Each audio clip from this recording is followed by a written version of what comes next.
Very good afternoon and welcome to Lunchtime News here on TV1. My name is David Paldano.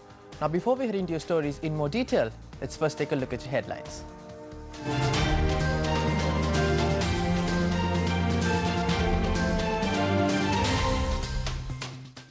Sajith Premadasa named the presidential candidate from the United National Front at the UNP convention.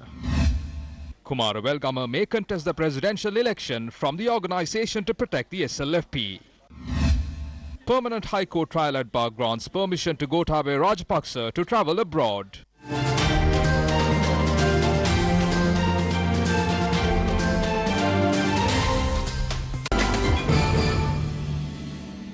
On to one of your headline-making stories now. Sajith Premadasa was unanimously approved as the presidential candidate from the United National Front at the party's convention today. The special convention to name the presidential candidate of the UNF is currently being held at the Sukadadasa Indoor Stadium in Colombo. The convention commenced under the auspices of the party leader, Prime Minister Ranil Wickremesinghe. The presidential election candidate and deputy leader of the United National Party, Minister Sajith Premadasa, and several ministers, MPs, public representatives and officials are attending the event. The leaders pledging support to the UNP also attended the event.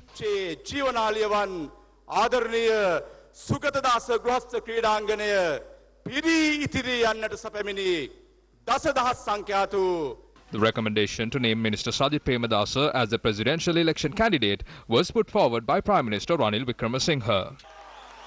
இலங்கையில் ஜனநாயக சோசலிச குடியரசின் பிரதமர் கௌரவ ரணில் விக்ரமசிங்க அவர்கள் பரிந்துரைக்கான யோசனைகளை முன்வைக்கின்றார். அதனை வழிமொழியற்கு அழைக்கின்றோம் பாராளுமன்ற உறுப்பினர் TM. Swaminathan அவர்களினை. 2019 I propose that Deputy Leader Sajith Premadasa be presented as the 2019 presidential candidate. Sajith Premadasa mahata ඉදිරිපත් කිරීමටත්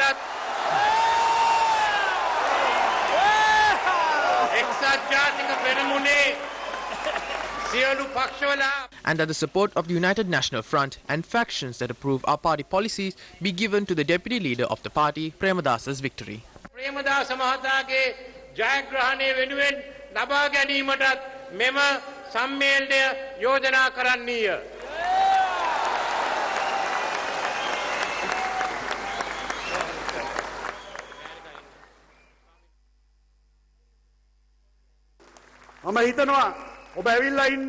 I believe all of you are here today to elect a president from the United National Party after 25 years. අවුරුදු 25න් පසුව එක්සත් ජාතික පක්ෂ ජනාධිපතිවරයෙක් අපි ඒ පුටුවේ වාඩි කරවන්න යනවා.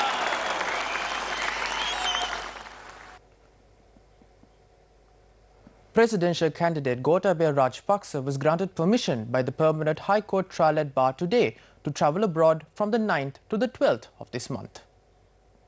The permission was granted as a response to his request for permission to travel to Singapore for medical treatment. The Permanent High Court trial at bar ordered the release of Gotabaya Rajapaksa's passport, which is under the custody of the court, and the Attorney General did not have any objections.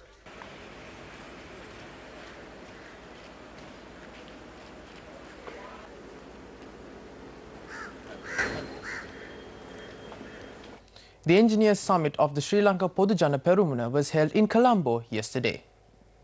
The summit was held under the auspices of presidential candidate of the SLPP, Gotabaya Rajapaksa. Leader of the SLPP, Mahinda Rajapaksa, later attended the summit.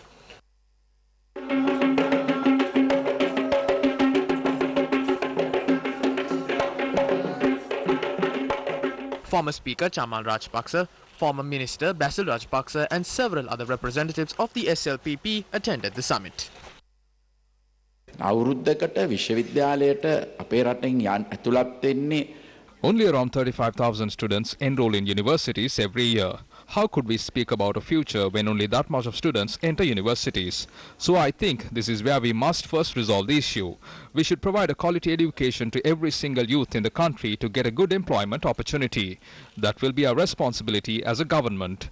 We will have to allocate a large sum of money to find short and long-term solutions to the issues in the education sector.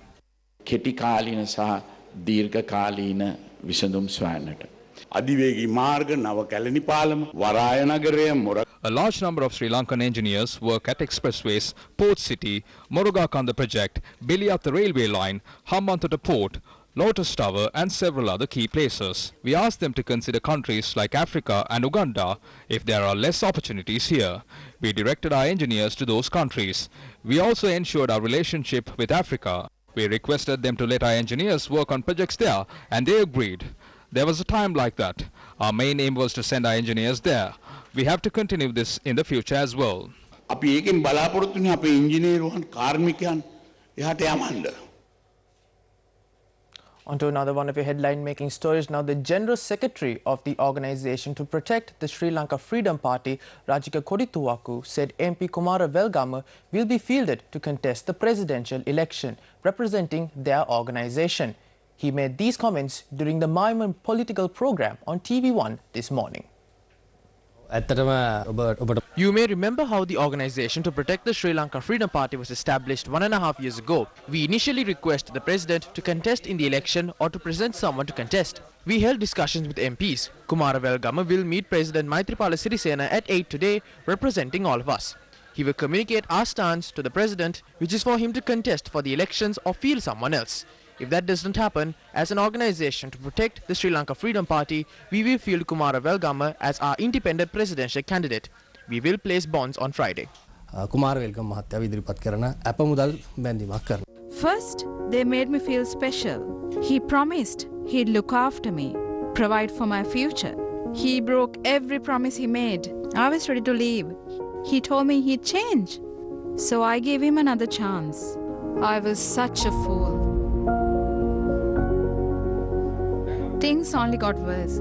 He started making decisions for me about my job, my kids' education, my money, my safety, my future.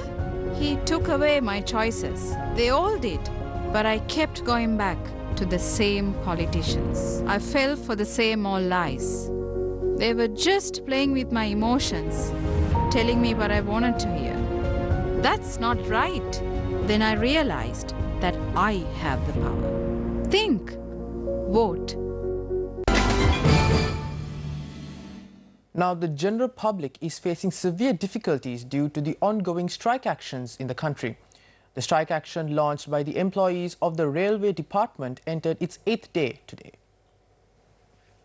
Engine drivers, regulators, superintendents and supervising officers joined the strike action. The protesters charged that the strike action will continue until solutions are provided to their demands.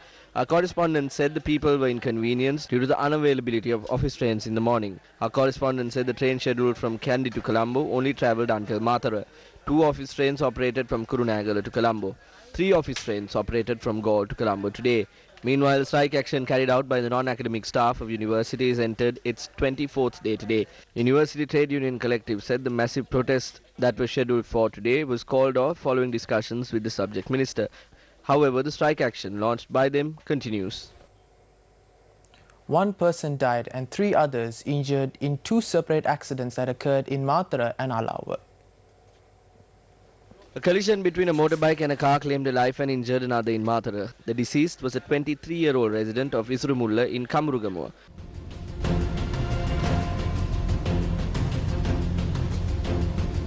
The injured was admitted to the Mathura General Hospital. 2 people were injured following an accident that occurred in the Pahala Valakumbura area in Kurunegala. The accident occurred when a tipper carrying sand from Kurunegala to Colombo collided with another tipper parked on the side of the road and then went on to collide to a nearby house. The injured were admitted to the Polgahavila Base Hospital while the Alawa police are conducting further investigations into the incident. Police have begun investigations into the disappearance of a school teacher in the Gampola area. The teacher is a resident of the Kiripane area in Gampola. It is reported that she has gone missing en route to her house. She was seen on CCTV footage about 100 meters away from her house.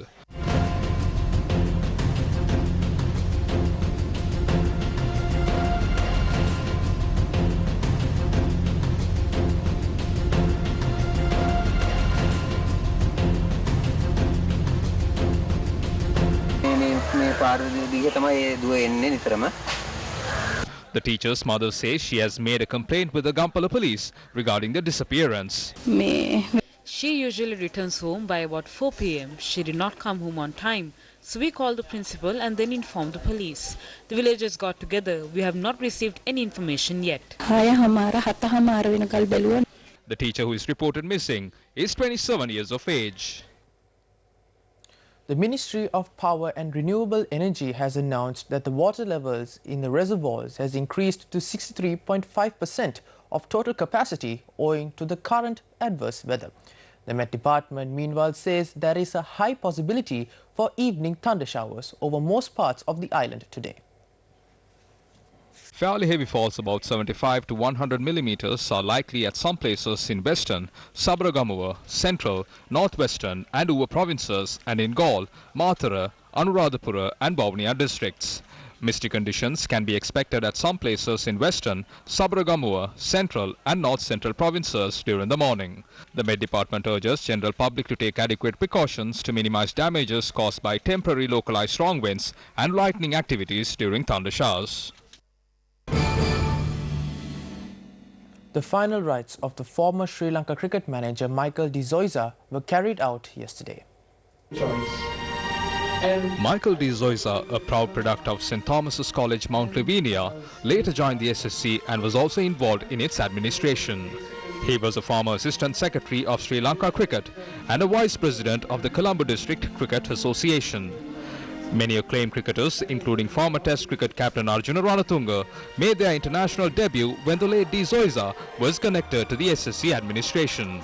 He passed away just a day before his 73rd birthday.